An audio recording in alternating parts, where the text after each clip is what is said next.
Ça me fait vraiment mal au cœur de me dire que cette grosse merdasse là, ça va cartonner et qu'à côté de ça, un très bon film comme Running Man, ça fait un flop quoi. Non mais c'est le monde à l'envers.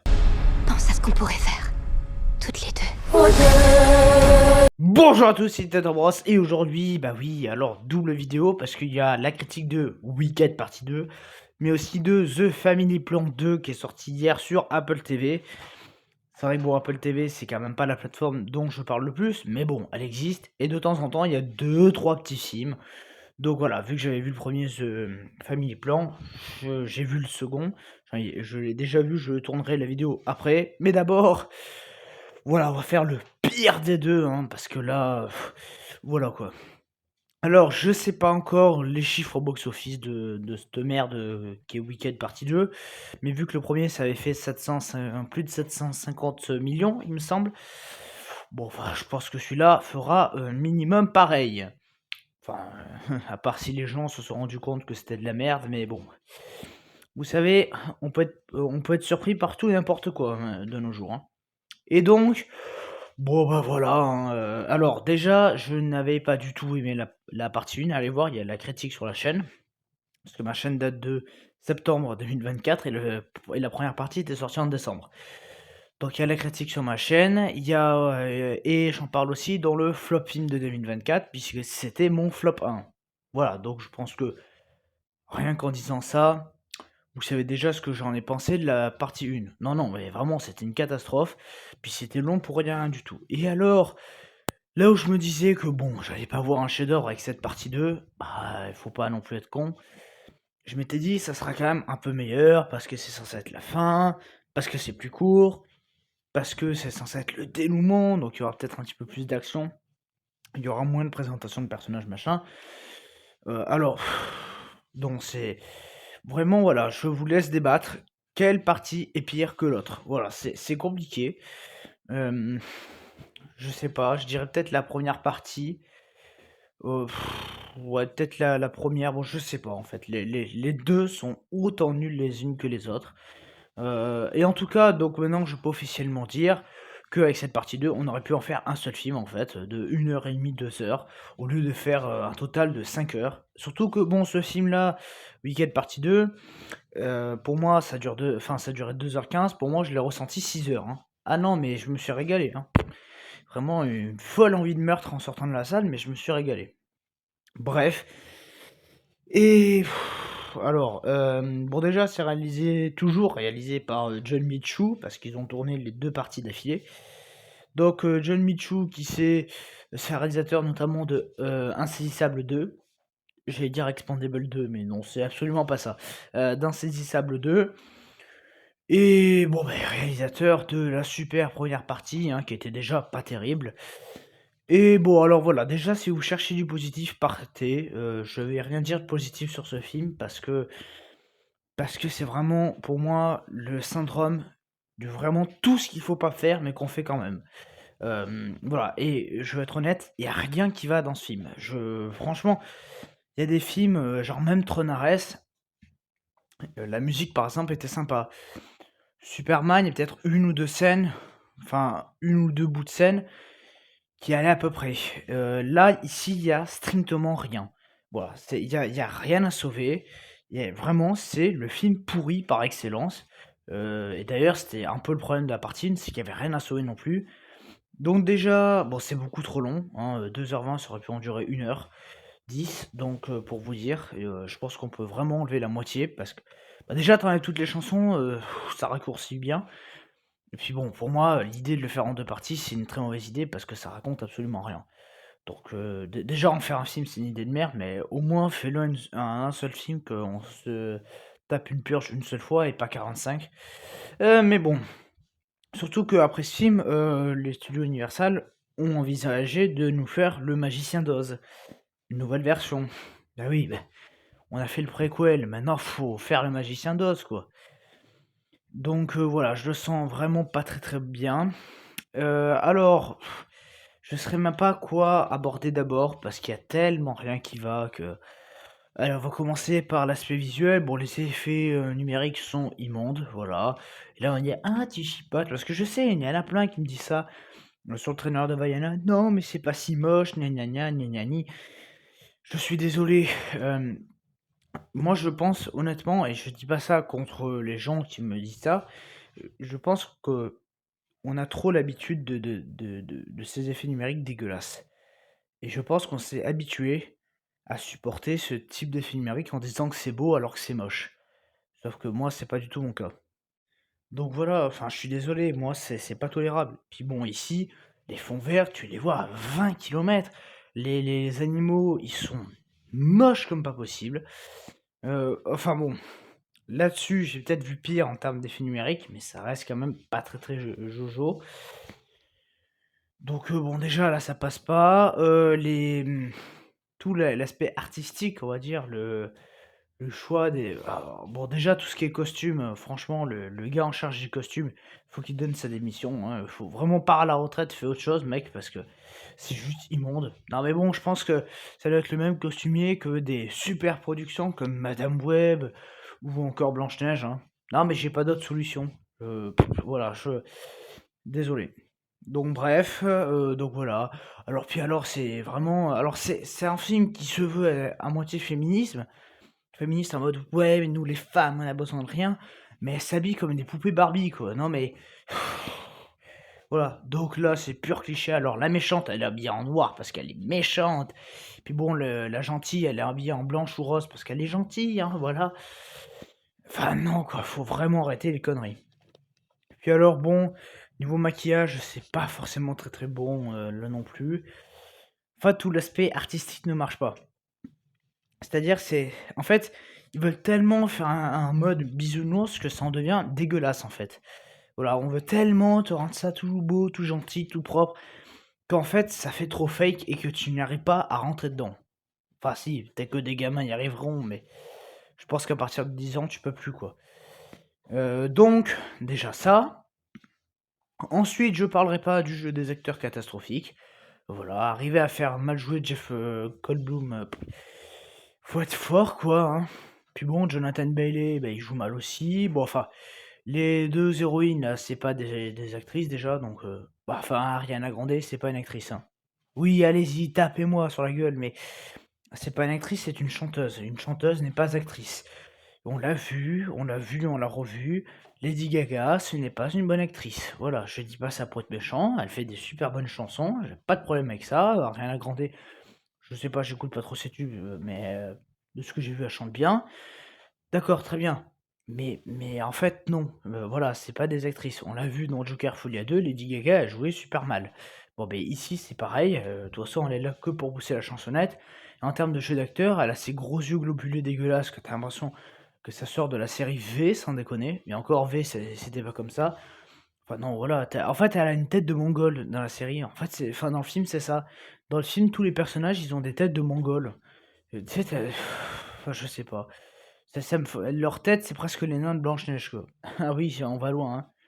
Bref, et puis alors, bon, quand Jeff Goldblum commence à chanter, t'as envie de lui dire: «Papy, rentre à l'EHPAD», hein, parce que là, alors moi, je dis pas ça pour être méchant, moi j'adore Jeff Goldblum, mais on va être honnête que depuis quelques années, les gros blockbusters dans lesquels il joue quand même vraiment super mal, hein.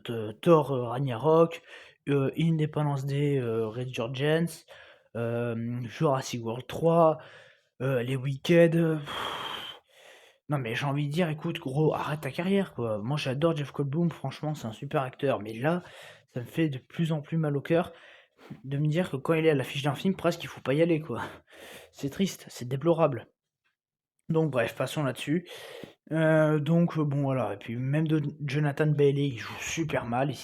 En fait, ils essaient de te mettre de l'émotion mais tu as pas. Donc ils jouent tous très mal, voilà. Puis alors, les gestuelles des acteurs, je suis désolé, j'en avais peut-être pas parlé sur la première partie, mais là, ça m'a ressauté aux yeux. Mais c'est quoi cette gestuelle de merde?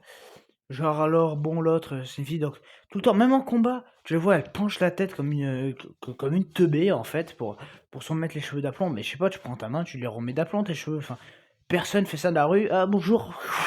Enfin, je sais pas. T'as l'impression qu'elle a un problème de cervical. Ah oui, puis alors en plus, le film se permet de te faire des combats, hein, mais ça, j'en parlerai. Waouh, c'est du high level, hein. Alors bon, je parlerai pas non plus de la réalisation. qui est complètement éclaté au sol. Oui, allez-y, tapez-moi sur la margoulette, hein. Non mais, je suis désolé, plus plat que ça, c'est enfin voilà. Non mais plus plat que ça existe pas quoi, c'est plat comme pas possible, cette mise en scène, elle est insipide au possible. Voilà, donc déjà ça, et voilà, alors les chansons, bon comme d'hab, bon alors les musiques elles sont pas top, les chansons tu les oublies. En fait c'est ça, c'est qu'une bonne comédie musicale, je sais plus qui c'est qui disait ça, mais il a raison. Une bonne comédie musicale, c'est un film où en sortant de la salle, tu te souviens peut-être pas des paroles en soi, mais tu te souviens de l'air d'une des chansons. Genre la chocolaterie, même les Disney par exemple, la plupart des Disney, il y a des chansons, Vaiana, tout ça, tu te souviens de l'air d'une des chansons. Alors, peut-être pas les paroles, mais de l'air. Là ici, tu sors de la salle, le film vient, enfin le générique spawn à la fin, t'as déjà tout oublié quoi. Tu te souviens plus de rien. Donc non, voilà, c'est vraiment à chier. Donc déjà ça. Et alors bon, le scénario, alors ne vous en faites pas, je traiterai la partie 1 et la partie 2 dans Anaflop. Voilà, je pense vraiment qu'il n'y a pas d'autre solution. Non mais c'est d'une nullité abyssale, hein, j'ai pas d'autre terme. Donc voilà, alors oui d'ailleurs je n'ai même pas fait de résumé, mais qu'est-ce qu'on s'en fout de qu'est-ce que ça parle, parce que c'est la suite de la partie 1. Donc alors déjà je vous parlerai même pas du twist foireux de fin, voilà, j'ai pas envie de spoiler, mais le twist à la fin il est d'un niveau de nudité que j'ai rarement vu. Puis alors les personnages ils sont tous très très cons. Donc la méchante, bah alors tout le monde est contre parce que la méchante, bah, elle est pas gentille, hein, ouh là là. Puis non, en fait elle est gentille, hein. Puis bon alors l'humour du film, oh, mais il marche pas du tout cet humour. Non mais vraiment, cet humour il est éclaté au sous-sol, hein. J'ai rarement vu un humour aussi pourri, hein. Enfin j'ai pas rigolé une seule minute. Non mais je me suis plus marré devant les tuches quoi. Bref. Et puis bon voilà, il y a rien du tout en termes de enfin bon. Le film, donc Supermé, alors elles sont toutes deux héros gentils, elles sont amies, mais bon, à un moment, bon, quand même, il y en a une qui va péter un câble, donc ils vont partir dans un combat que ça mettrait en PLS même Predator Badland, quoi. Non, mais même Tronares est en PLS à côté, hein, même Superman. Genre, le combat, c'est j'ai ma baguette, bah, je tape sur le balai avec la baguette, et puis le balai, il tape sur la baguette. Et puis on fait une chorégraphie qui est tellement à chier que moi presque je me mettais à rire en fait tellement que c'était nul quoi. Je voyais les autres en mode vraiment, la salle ils étaient en mode oulala, que va-t-il se passer? Puis moi j'étais en mode c'est une blague en fait, c'est une farce. Non mais vraiment, c'est un bon poisson d'avril hein. Ah ben merde, on n'est pas en avril, on est en novembre. Il y a un petit problème. Donc bon voilà.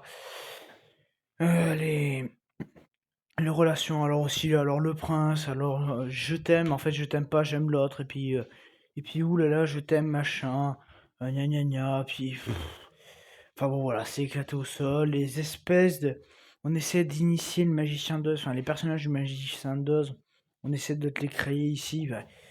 Enfin, c'est un semi-remake du magicien d'Oz, mais en mode super écourté et qui raconte pas grand-chose. En fait, c'est un film qui doit faire le remake du Magicien d'Oz, mais aussi la deuxième partie de l'histoire de Wicked. Donc ça fait rien, quoi. C'est juste de la. Vraiment, c'est juste de la merde. Donc voilà, ça raconte pas grand chose. C'est long, c'est pas du tout intéressant. Voilà, alors oui, je sais, je fais un petit peu court pour une fois, mais c'est parce que bon, bah, c'est la suite directe de la partie 1, donc tous les défauts pointés dans la partie 1 sont valables ici. Parce que c'est pareil, enfin, c'est le même, la même ligne et qu'ils ont pas corrigé les défauts, là où moi je pensais quand même que la partie 2 allait être un petit peu mieux, je saurais même pas dire laquelle est la pire, quoi. Non mais c'est dramatique.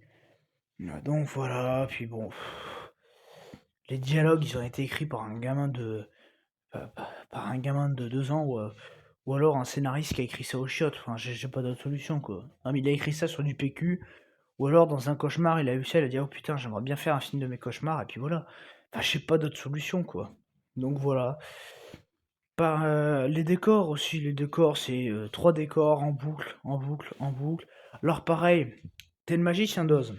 Tu sais que la méchante sorcière, elle veut te buter. Tu renforces ta garde. Non, il y a personne, genre la sorcière elle rentre, tranquillou bilou, voilà, t'inquiète, il y a personne, hein. Puis alors bon, bah, je sais pas, tu la vois arriver dans ta pièce, je sais pas, au moins tu prévu un piège ou t'es un magicien, tu peux la bloquer ou je sais pas quoi. Non, non, tu veux lui taper le discours, lui expliquer tout ton plan machiavélique en disant: «Mais non, mais je suis pas méchant, regarde, je suis pas méchant, je suis juste un super vilain». Voilà, puis bon, en plus, tu vas commencer à chanter avec elle, tu vas commencer à faire une petite danse qui sert à rien à part boucher les trous scénaristiques, et puis pouf! Ah ben, je comprends pas pourquoi la méchante sorcière, elle m'en veut, hein? Hein? Non mais c'est ouais, je comprends pas, quoi. C'est c'est compliqué, hein. C'est compliqué ce film. Donc voilà, je vais pas m'étaler plus parce qu'il y a rien à dire. Heu, voilà, j'ai pas grand-chose de plus à dire. Le film est d'une nullité abyssale. Voilà, c'est vraiment, tout ce qu'il faut pas faire, mais qu'on fait quand même parce que bon, ben, à skip, ça fait de la thune, hein. Oui, oui, bah, parce que les gens sont assez cons pour aller voir ça. Puis après, ils viennent se plaindre de certains films. «Ah non, moi je trouve ça trop cucu, machin». Mais je suis désolé, En Outre et Trouble, par exemple, que certains trouvaient ça trop cucu, non mais à côté, c'est un film intellectuel, hein, En Outre et Trouble, hein. Non mais sans déconner. Enfin ça, les gens après ils viennent dire: «Moi j'aime pas les films trop cucu», mais ils vont voir ça, mais mais ce truc là, Wicked, c'est pas cucu peut-être? Plus con que ça existe pas. Donc voilà, c'est vraiment de la grosse merde, et se dire que cette connerie, ça va cartonner et qu'à côté de ça, tu Running Man qui peine à atteindre 50 millions de dollars au box-office, alors que le film méritait de faire amplement 300 millions minimum, c'est une honte, quoi. Voilà, vraiment, c'est une honte. Une honte que ce type de production de merde comme Wicked, ça marche, et pas Running Man, quoi. Alors que Running Man, alors oui, c'est peut-être pas le film parfait, moi j'ai beaucoup aimé, il y en a peut-être qui aimeront moins, mais il y a un truc qu'on peut pas enlever, c'est que les gens, ils essayent, ils se donnent à fond dans le jeu d'acteur, dans tout ce qu'ils peuvent. Là, Wicked, en fait, c'est juste, ils lisent le texte. Voilà. Et puis alors, en plus, ça raconte vraiment pas grand-chose, hein, c'est vraiment phénoménal. Donc voilà. Qu'est-ce que vous voulez que je vous dise, hein? Je pense, bon là je m'avance, et de toute façon l'année est bientôt terminée, mais je pense que là on a le flopin de l'année, hein, voilà. Oh là là, quel spoiler! Non mais bon, enfin, en tout cas, si c'est pas le flopin, ça sera dans les 3 pires films de l'année, et de loin. Ça sera dans le podium parce que, ouais, enfin c'est d'une nudité abyssale. Alors oui, je dis ça parce que l'année touche quand même bientôt à sa fin. Puis bon, bah, ce qui reste à voir, c'est pas Final Fantasy Freddy's 2, Avatar 3 ou Anaconda qui vont y aller. Chasse gardée 2, ça ira, mais je pense pas que ça sera aussi pire que ça, hein. Voilà. Zootopie 2, je pense pas non plus que ça y aille. Le truc, la femme de ménage, je sais pas quoi, je suis pas sûr que ça y aille. Voilà. Non mais là, je pense vraiment que là, les films de merde, on a à peu près terminé. Donc, on verra. Donc voilà ce que j'avais à dire sur Wicked partie 2. Donc voilà, n'hésitez pas à dire ce que vous en avez pensé en commentaire. À laisser un like. Puis donc moi je vous dis à très bientôt pour The Family Plan 2, la critique, hein. Voilà, parce qu'il faut bien qu'elle arrive un jour celle aussi. Donc moi je vous dis à très bientôt. Allez, ciao.